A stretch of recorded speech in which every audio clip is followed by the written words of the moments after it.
Hello guys, welcome back to my channel. Today we are going to start with the next series of the MCQ. So let's begin with the first question. That is the erythromycin was isolated in which year? जो erythromycin था वो कौन से सन में isolate करा गया था? ये बेसिकली जो erythromycin जो एक मैक्रोलिड एंटीबायोटिक्स होते हैं वो एक बैक्टीरिया से आइसोलेट करा गया था जिसका नाम है स्ट्रेप्टोमाइसिन अर्थ्रियस. अब इसका ईयर पूछा गया है कि कौन से ईयर में आपको आइसोलेट करा गया था. तो इसमें ऑप्शन दे रखे हैं आपको. फर्स्ट ऑप्शन इज 1985 में करा गया था. सेकंड ऑप्शन इज 1948 में आइसोलेट करा गया था. थर्ड इज 1952 में आइसोलेट करा गया था. या फिर फोर्थ 1975 में आइसोलेट करा गया था. You can pause the video and click for the correct option. The correct option for this question is 1952. मैंने आपको पिछली वीडियो में भी आपको बता रखा है कि फर्स्ट लाइन में ही अर्थ्रोमाइसिन की जो ब्रीफ एक्सप्लेनेशन दे रखी है उसमें बोल रखा है कि जो अर्थ्रोमाइसिन है वो आइसोलेट करा गया था हमारा स्ट्रेप्टोमाइसिन अर्थ्रियस से और आइसोलेट करा गया था 1952 में. अगर किसी को ब्रीफ में ये वीडियो देखनी है तो लिंक डिस्क्रिप्शन में जाके देखो. The next question for the series is the category of antibiotic is called macrolides are.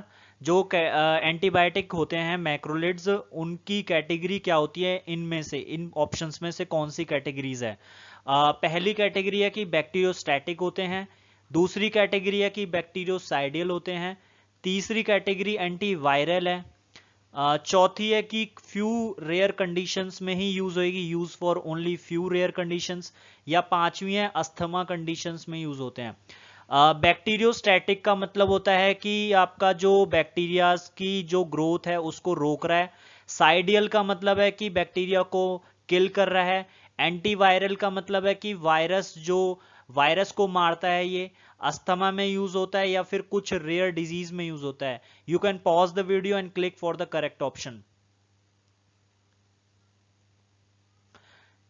The correct option is bacteriostatic. जो मैक्रोलिड एंटीबायोटिक्स होते हैं वो बैक्टीरियोस्टैटिक होते हैं. बैक्टीरिया की ग्रोथ को रोकते हैं, ये मारते नहीं है. Next question for this series is azithromycin binds to which subunit of ribosome of bacteria to show its action. जो एजिथ्रोमाइसिन होता है वो एक मैक्रोलिड एंटीबायोटिक्स होता है जो कि राइबोसोम पे बाइंड होकर बैक्टीरिया का एक्शन को रोकता है. मतलब पिछली वीडियो में हमने तो देख लिया था कि जो मैक्रोलिड्स होते हैं या फिर कोई भी मैक्रोलिड हो, चाहे वो एजिथ्रोमाइसिन हो, चाहे वो क्लैरिथ्रोमाइसिन हो, चाहे वो रॉक्सीथ्रोमाइसिन हो, कोई भी हमारा मैक्रोलिड्स एंटीबायोटिक्स हो, वो अपने राइबोसोम पे बाइंड करके अपनी एक्शन शो करता है. जो राइबोसोम्स होते हैं उनमें दो सब यूनिट होती हैं. एक होता है स्मॉल सब यूनिट जिसको हम 30s यूनिट बोलते हैं. जो ऊपर वाली होती है वो 30s होता है, जो नीचे वाला होता है वो 50s होता है, जो लार्ज सब यूनिट बोलते हैं. अब हमारे इसमें से कौन से ऑप्शन है जिसपे हमारा अपना बाइंड होके एजिथ्रोमाइसिन वो हमारी एक्शन शो करेगा, बैक्टीरिया को की ग्रोथ को रोकेगा? पहला ऑप्शन है कि 30s पे बाइंड होके अपने एक्शन शो करेगा, या फिर 50s पे बाइंड होके अपना एक्शन शो करेगा, या फिर किसी पे भी दोनों पे बाइंड होएगा. 30s और 50s पे दोनों पे बाइंड होएगा, मतलब हाफ हाफ बाइंड होएगा. या फिर किसी पे भी बाइंड होगा, ना 30s पे बाइंड होगा ना 50s पे बाइंड होएगा. You can pause the video and click for the correct option. The correct option is 50s. 50s पे अपना बाइंड होके लार्ज सब यूनिट पे बाइंड होगा एजिथ्रोमाइसिन और प्रोटीन सिंथेसिस को रोकेगा बैक्टीरिया की. उसकी वजह से जो बैक्टीरिया है उसकी ग्रोथ रुक जाएगी. बैक्टीरियोस्टैटिक काम दिखाते हैं अपना. Next question for the series is what respiratory infection can macrolide antibiotics treat. ये बोल रहा है कि इन सब जो इन्फेक्शन है, रेस्पिरेटरी इन्फेक्शंस जो दे रखे हैं हमें, उनमें से किस इन्फेक्शंस को मैक्रोलिड एंटीबायोटिक मतलब एजिथ्रोमाइसिन, क्लैरिथ्रोमाइसिन या फिर और कोई जो मैक्रोलिड एंटीबायोटिक कैटेगरीज में जो भी एंटीबायोटिक्स आते हैं वो कौन से रेस्पिरेटरी इन्फेक्शंस को ट्रीट करते हैं? बेसिकली जो मैक्रोलिड्स होते हैं वो आपके रेस्पिरेटरी और सॉफ्ट टिश्यू जो इन्फेक्शंस होते हैं उनमें जो भी इन्फेक्शन कॉज होता है तो उसका ट्रीटमेंट करने में हेल्प करते हैं. और वो infection basically streptomycin azithromycin pneumonia या हीमोफाइलस इन्फ्लुएंजा के थ्रू कॉज करे जाते हैं। अब देखते हैं पहला ऑप्शन क्या दे रखा है हमें। पहला ऑप्शन दे रखा है कि अपेंडिक्स में जो इन्फेक्शन कर रहे हैं तो उसको ट्रीट करने में, फेरेंजाइटिस फेरिंग्स के अंदर जो इन्फेक्शन कॉज कर रहा है फेरेंजाइटिस, निमोनिया या फिर ब्रोंकाइटिस ब्रोंकीज के अंदर इन्फेक्शन कॉज कर रहा है तो उसको ठीक करने में हेल्प करेगा। सेकेंड ऑप्शन हमारे पास है एंडोकार्डिटिस, जो आपका हार्ट के अंदर जो इनर लेयर है उसके अंदर इंफेक्शन हो गया है तो उसमें हेल्प करेगा ट्रीट करने में, या निमोनिया ट्रीट करने में हेल्प करेगा, या ब्रोंकाइटिस ब्रोंकीज के अंदर जो इन्फेक्शन हुआ है उसके अंदर, या फिर नोज के अंदर जो साइनस के अंदर जो इन्फेक्शन हुआ है उसको ट्रीट करने में साइनोटिस आपका हेल्प करेगा, या फिर ऑस्टियोमाइलाइटिस जो बोन्स के अंदर जो इन्फेक्शन कॉज हुआ है उसको ट्रीट करने में हेल्प करेगा, या फिर आपका साइनस के अंदर साइनस को ट्रीट करने में हेल्प करेगा, निमोनिया ठीक करने हेल्प करेगा, या ब्रोंकाइटिस ठीक करने में हेल्प करेगा।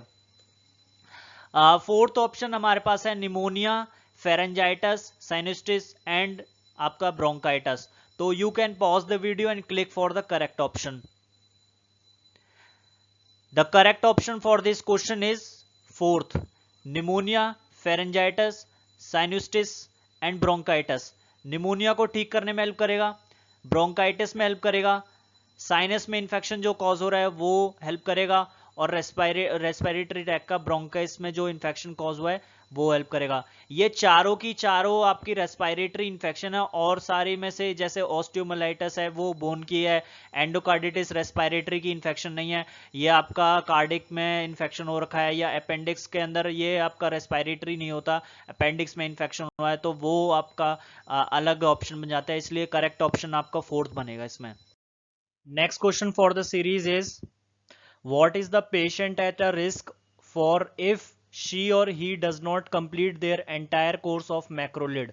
ये इसमें बोल रहा है अगर पेशेंट ने अपना मैक्रोलिड का कोर्स अगर किसी भी डॉक्टर ने उसको प्रिस्क्राइब कराया तो वो पूरा एंटायर कोर्स ना करे तो उस कंडीशन में, या फिर उस शी और ही मतलब लड़की या लड़के को क्या मतलब क्या रिस्क होएगा।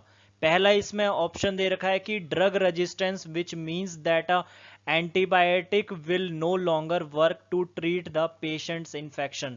ये बोल रहा है कि अगर कोर्स कंप्लीट नहीं हुआ तो मतलब ड्रग का रेजिस्टेंस हो जाएगा, विच इसका मतलब है कि एंटीबायोटिक जो हम ले रहे हैं वो कभी भी उस पेशेंट्स के इन्फेक्शंस को ट्रीट करने में हेल्प ना करे। दूसरा ऑप्शन इसमें बोल रहा है जो साइड इफेक्ट उसको आएंगे अगर वो एक बार मेडिकेशन स्टॉप कर देगी तो। तीसरा इसमें है कि जो फ्लू उसको हुआ है वायरल इन्फेक्शन की वजह से उसको वो ट्रीट ना हो एंटीबायोटिक से, जो अगर वो कोर्स स्टॉप कर दे तो। चौथा ये है कि अगर फंगल इन्फेक्शन जो हुआ है उसको वो ट्रीट ना कर पाए एंटीबायोटिक, अगर वो एंटायर कोर्स पूरा ना करे। You can pause the video and click for the correct option. The correct option for this question is first. अगर उसने एंटायर कोर्स अगर उस मैक्रोलिड का एंटीबायोटिक्स का उसका एंटायर कोर्स ना करा तो ड्रग रेजिस्टेंस बन जाएगा उसके अगेंस्ट, और वो एंटीबायोटिक उस इन्फेक्शन को कभी ट्रीट नहीं कर पाएगी, उससे हायर कैटेगरी के एंटीबायोटिक्स हमें लेने पड़ेंगे उसके लिए। Next question for the series is azithromycin, जिसके ब्रांड नेम है Zithromax, Z-Pak, Zmax. Next drug is clarithromycin, Biaxin, Biaxin XL, erythromycin, ery tablet, EES belongs to what class antibiotic. ये बोल रहे हैं जो एजिथ्रोमाइसिन है, क्लैरिथ्रोमाइसिन है और अर्थ्रोमाइसिन है वो सारे ड्रग कौन सी कैटेगरी में आते हैं। पहला सेफेलोस्पोरिन में आते हैं, दूसरा मैक्रोलिड्स में आते हैं, तीसरा फ्लोरोक्विंस में आते हैं, या फिर सल्फोनामाइड्स में आते हैं। You can pause the video and click for the correct option. The correct option for this question is मैक्रोलिड्स। ये चारों के चारों एजिथ्रोमाइसिन, क्लैरिथ्रोमाइसिन, अर्थ्रोमाइसिन, रॉक्सीथ्रोमाइसिन, ये सारे के सारे आपके मैक्रोलिड्स के एंटीबायोटिक्स होते हैं। Next question for the series is acne treatment can lead to antibiotic resistance. ये स्टेटमेंट जो है वो ट्रू है या फॉल्स है, ये आपको बताना है इस क्वेश्चन में। एक्ने होता है आपका जब हेयर फॉलिकल्स आपके प्लग हो जाते हैं with the dead cells, and आपका जो ऑयल्स होता है स्किन के अंदर उसके साथ अगर प्लग हो जाए तो उस उधर क्या होता है, ब्लैकिश हेड या व्हाइटिश हेड, उसके अंदर पस वगैरह या पिंपल्स होने लग जाएंगे स्किन के ऊपर। तो ये एक स्किन कंडीशन होती है। उसके अंदर ये क्वेश्चन के अंदर ये बोल रहा है कि अगर हम एंटीबायोटिक एक्ने के लिए यूज करें तो उसके अगेंस्ट रेजिस्टेंस कॉज हो जाएगा या नहीं होएगा, क्या वो सही है, ट्रू है या फॉल्स है, वो आपको बताना है। You can pause the video and click for the correct option. The correct option for this question is true. जब डॉक्टर एक्ने की ट्रीटमेंट के लिए एंटीबायोटिक देंगे या फिर किसी और इन्फेक्शंस के लिए एंटीबायोटिक देंगे तो वो आपका रेजिस्टेंस कॉज करेगा ही करेगा। इसलिए आपको बेटर है कि अगर रेजिस्टेंस कॉज ना करवाना हो तो डॉक्टर की कंसल्ट लेते रहें उसमें। Next question for the series is which of the following is given for are renal toxicity. इन चारों ड्रगों में से कौन सा ड्रग रीनल टॉक्सिसिटी के दौरान दिया जाता है। रीनल टॉक्सिसिटी आपका कॉज होता है जब यूरिन का आउटपुट कम होने लग जाता है। रीनल टॉक्सिसिटी के जो सिम्टम्स होते हैं वो होते हैं शॉर्टनेस ऑफ ब्रेथ, यूरिन का आउटपुट कम हो जाता है, आपका पेन होने लग जाता है।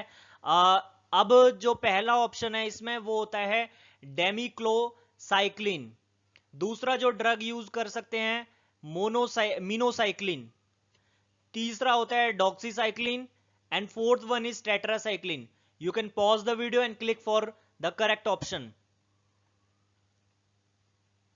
The correct option for this question is doxycycline. ये एक बेस्ट ड्रग है जो कि हम रीनल टॉक्सिसिटी के अंदर दे सकते हैं। Next question for the series is which of the following a free radical alkylating drug.